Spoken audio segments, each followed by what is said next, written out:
For people that don't know you, Yeah. who is Mayor Pete? So I'm the mayor of a community in the American Midwest. I'm a veteran of the war in Afghanistan, and I believe that it's time for my generation to be putting forward leaders in national politics at the highest level.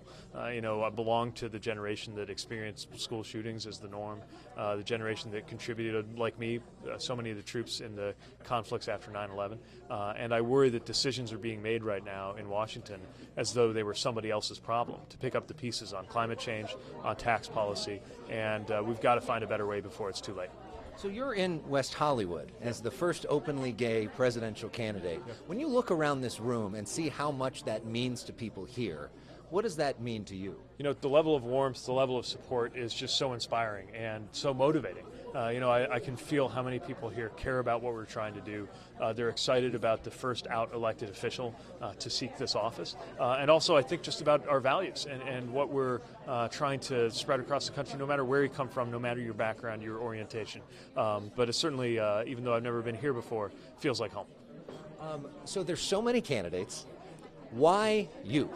Well, I'm not like the others. I respect the others. I admire a great many of the others. But everyone's coming into this with a different message. And I just don't think anybody has brought the same message that we have. My story is one of helping to guide a community in the middle of the country through a major transformation. My life story is informed by everything from being an out elected official in Indiana to being a veteran of the war in Afghanistan. And above all, just that on-the-ground, day-to-day experience of getting stuff done, which I think we would do well to have more of in Washington. If we could just get Washington to resemble our best-run cities and towns a little more, I think it'd be a better place. We were talking to Jay Inslee the other day. He was here and he was saying that climate change was his issue. That was all in on climate change. What is the one issue for you, or is there one issue for you? Well, to me, it's more of an overarching question of generational justice. How do we make sure that we're doing right by those who are coming next and build an alliance across different generations? Climate is probably the biggest part of it. I'm on board with that. I mean, we're talking about an existential matter for our way of life and for our country. But it extends beyond that, extends into our democracy, shoring up our democracy so that we don't become a generation that sees our country becoming less democratic on our watch. Even that means doing bold things like electoral college reform or Supreme Court reform. We've got to do that so that we have a democratic system that serves us well, not just in 2020, but in 2050 and beyond. So obviously it's a long shot a little bit.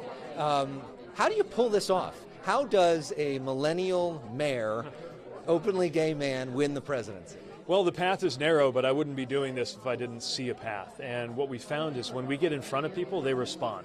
The response, for example, to our CNN town hall on Sunday night, nationwide has been off the charts. We're racing to keep up with the level of support and enthusiasm that's come our way. But I also know that for everyone who saw that and was excited about it, there's 99 who still haven't heard of me. So we have our work cut out for us. But what I've seen is that when people do hear the message, they respond. And as long as that remains the case, this is going to grow as we go. And last question for me, is there anything specific to California? California is going to matter in the primary in a way that it hasn't before. Yeah. Any specific message to the people of California? Well, obviously, I need a lot of friends here in California in order to succeed. And California has so much at stake. This is a state that is very much on the business end of climate change, as we were reminded by the horrible fires that were experienced here. And it's a state that has experienced so much of the best and the worst of what's happening in America right now, from technological innovation to income inequality. And so I believe that this is a state that can help lead the way, especially now that it's effectively an early state, which means that there's going to be so much to be said for what people here think the future ought to look like. And I'm looking forward to continuing to come back and re-engage with the people in different communities across the state, forming that common vision and building that generational alliance that is committed to making sure the future is a better place in 2054 when I get to the current age of the current president.